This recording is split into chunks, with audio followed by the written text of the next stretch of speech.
Hello everyone, গিয়েছিলাম দীঘা থেকে নিয়ে এসেছি ইলিশ মাছ। আজ আমি আপনাদের বানিয়ে দেখাবো সরষে ইলিশ। তো আমি বক্সে করে এনেছিলাম, বক্সটা আনবক্স করে ইলিশ মাছ বের করে নিয়ে আমি ছুরির সাহায্যে কেটে নিয়েছি। ভালোভাবে ধুয়ে নিয়ে আমি নুন হলুদ মাখিয়ে রেখে দেব। সামান্য একটু নুন, কাশ্মীরি রেড চিলি পাউডার সামান্য দেব, সামান্য হলুদ গুঁড়ো, তারপর খুব ভালোভাবে মাখিয়ে আমি রেখে দেবো। আমি জানি সবাই ইলিশ মাছ বানাতে জানেন, কিন্তু অনুরোধ করব এই রকমভাবে একবার বানিয়ে দেখবেন। আর ভালো লাগলে লাইক করবেন, কমেন্ট করে বলবেন কেমন হয়েছে।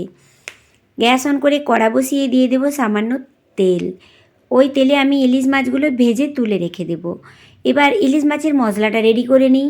1 চামচ কালো সরষে, 1 চামচ সাদা সরষে, 5 থেকে 6 কোয়া নারকেল ছোট ছোট পিস, 6 থেকে 7টা কাঁচা লঙ্কা, সামান্য একটু নুন, সামান্য একটু জল দিয়ে মিহি একটা পেস্ট বানিয়ে রেখে দেবো। এবার ওই পেস্টটাকে আমি একটা ছাঁকনির সাহায্যে ছেঁকে নেব একটা বড় বাউলে। অনেকে দেখবেন সরষে খেলে পেটের সমস্যা হয়, এই রকমভাবে ছেঁকে নেবেন, তারপর বানিয়ে দেখবেন কোনো সমস্যা হবে না। যতটা আমার গ্রেভি দরকার সেই অনুযায়ী আমি জল দিয়ে ভালো করে ছেঁকে নেব। এবার ওই কড়াতে আমি দিয়ে দেব 2 চামচ সরষের তেল। তেল গরম হয়ে গেলে দিয়ে দেব কালো জিরে 1 চামচ, 6 থেকে 7টা কাঁচা লঙ্কা। আপনারা ঝালের পরিমাণটা এদিক ওদিক করে নেবেন, যেমন ঝাল খাবেন। ঝালের পরিমাণটা যদি কম খান তাহলে কিন্তু কাঁচা লঙ্কাটা স্কিপ করে যাবেন, যেহেতু পেস্ট করার সময় দিয়েছিলাম। তো তেলের ওপর দিয়ে হালকা নেড়ে চেড়ে নেব। কালো জিরে কাঁচা লঙ্কা থেকে গন্ধ বেরিয়ে আসলে দিয়ে দেব কালারের জন্য কাশ্মীরি রেড চিলি পাউডার 1/2 চামচ, আর দেব হলুদ গুঁড়ো 1/2 চামচ। নেড়ে চেড়ে নেব। এবার দিয়ে দেব সামান্য একটু জল। ছোট্ট একটা টিপস দিয়ে রাখি, এমতো অবস্থায় যদি জলটা দিয়ে দেন সামান্য একটু, মশলার কিন্তু কালার খুব সুন্দর আসে। তো অবশ্যই সামান্য একটু জল দিয়ে দেবেন।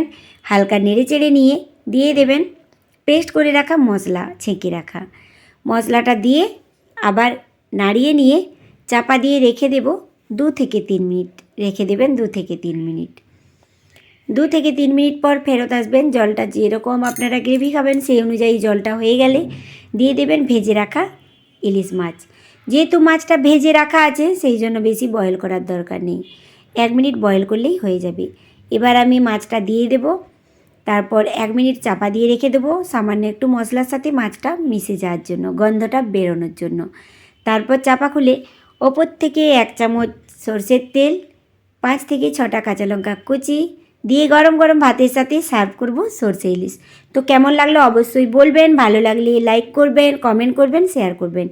অবশ্যই আমার চ্যানেলটা সাবস্ক্রাইব করে দেবেন। আসছি অন্য কোনো রেসিপি নিয়ে।